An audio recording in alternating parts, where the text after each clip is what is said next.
भद्रक जिला वासुदेवपुर म्युनिसिपालिटी मुख्य फाटक निकट में मर्मन्तुद दुर्घटना ट्रक धक्कर युवक मृत्यु। मृत युवक साबरपुर गाँव मुन्ना खान बोली जमापड़ी। राति 10टा समय एक अजणा ट्रक धक्का दे जामुछाड़ी अभिमुखे चली जाता।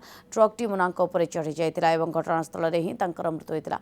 पुलिस घटनास्थल में पहुंची मृतदेह को वासुदेवपुर डाक्तखाना को आनी। घटनास्थल में सामान्य उत्तेजना देखा देता।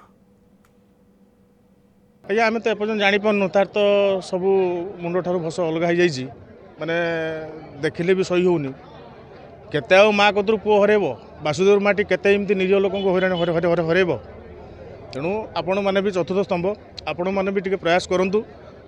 वासुदेवपुर जनसाधारण आपातन मूल्यवान जीवन टी बंचु। कलेक्टर महोदय या प्रति ध्यान दूँ। आम देखुचु निजे कलेक्टर विजिट कर सब क्षेत्र में ध्यान दिखाँ या गोटे अलग रूट केते मास भितर से करेंगे। एपटे रास्ता केबे बंद हम आयरन गाड़ी या सष्ट से रास्ता दे कमी मैंने जो आपंकर ओवरलोड गाड़ी जो आयरन गाड़ी गुड़ा जाऊँगी गोटे स्वतंत्र रास्ता तैयारी करेंगे। एप्रति सरकार टे जत्न मैंने ध्यान दिंतु।